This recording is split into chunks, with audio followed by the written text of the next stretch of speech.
Oil వేసాను, stove ముట్టించాను, oil వేసాను, మిరపకాయలు వేస్తున్నాను. మిరపకాయలు వేసాను, ధనియాలు, జీలకర్ర, మెంతులు.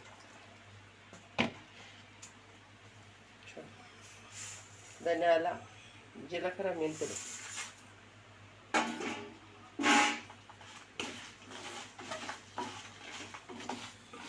ధనియాలు, మిరపకాయలు అన్నీ వేగాయి. నేను బీరకాయ బరెడతో పచ్చడి చేస్తున్నాను. బీరకాయ బెరడుతో పచ్చడి చేస్తున్నాను. చాలా మంచిది ఈ పచ్చడి. ఇది చేసుకొని తింటే మనకు చాలా బాగుంటుంది, టేస్ట్గా ఉంటుంది. దీని తయారు విధానాన్ని ఎలాగ చేయాలి, పచ్చడి ఇలాగ సౌర్లో వేసుకోవాలా అంటే కొంతమంది కాయతో చేసుకుంటారు. మనం ఈ బెరడుతో చేసుకుంటేనే టేస్ట్గా ఉంటుంది. కాయతో చేసుకుంటే కాదు, కానీ మనం బెరడుతోనే చేసుకుంటే బాగుంటుంది. కాబట్టి ఈ బెరడేసి ఇలాగ వేపుకొని పచ్చడి చేస్తే చాలా రుచిగా ఉంటుంది ఫ్రెండ్స్. ఇలాగ సన్న మంటలేనే వేపుకోవాలి ఫ్రెండ్స్. ఇలాగే వేగితే బాగుంటుంది. ఇది బాగా వేగుతుంది, పచ్చడి టేస్ట్గా ఉంటుంది ఫ్రెండ్స్. ఇలాగా సౌరు వదిలిపెట్టేయాలి, కాయ బాగా వాడి చూడండి. ఇలాగా బాగా ఆయిల్ విడిచిపెట్టాలి చూడండి. అప్పుడు మనకి ఇది శుభ్రంగా వేగినట్టు, అన్నీ మంచిగా వాడాయి అని.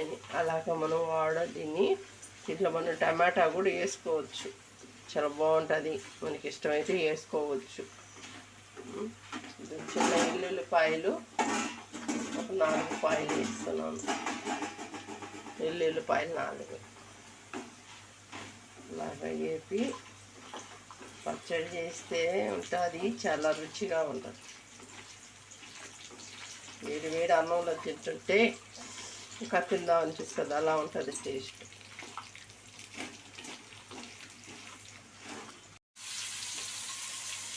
చిన్న టమాటా కొంచెం ఒక చిన్న ఆనియన్ కట్ చేసి ఇది ఆయిల్లో ఇది వాడుకోవాలి.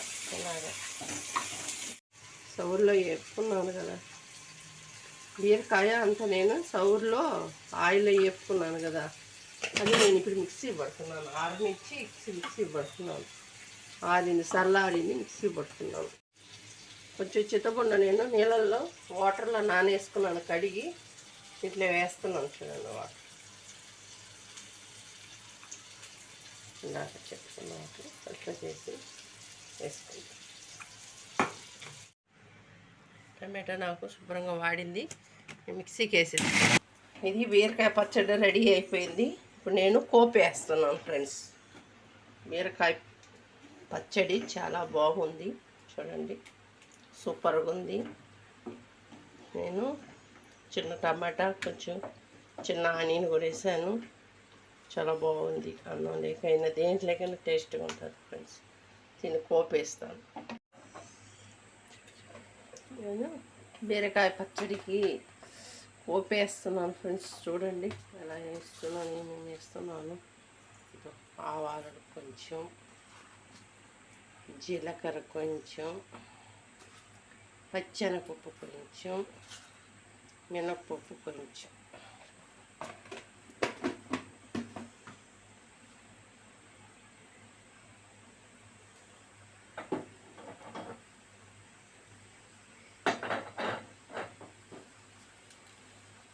ఫ్రెండ్స్ ఇంకో పొడి కూడా కొంచెం వేస్తున్నాను. పచ్చళ్ళలో ఇంకో పొడి వేస్తే టేస్ట్గా ఉంటుంది. నేను కొంచెం ఇంకో పొడి వేస్తున్నాను చూడండి. ఇంకేం వేయలేదు నేను.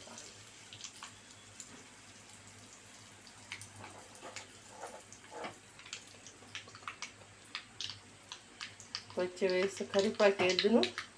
నా పోపు వేగిపోయింది కాబట్టి కరివేపాకు వేయలేదు. చూడండి ఇలా పోపు వేసుకొని పచ్చడి వేస్తేదని చాలా బాగుంటుంది. కరివేపాకు వేస్తే బాగుంటుంది పచ్చడి.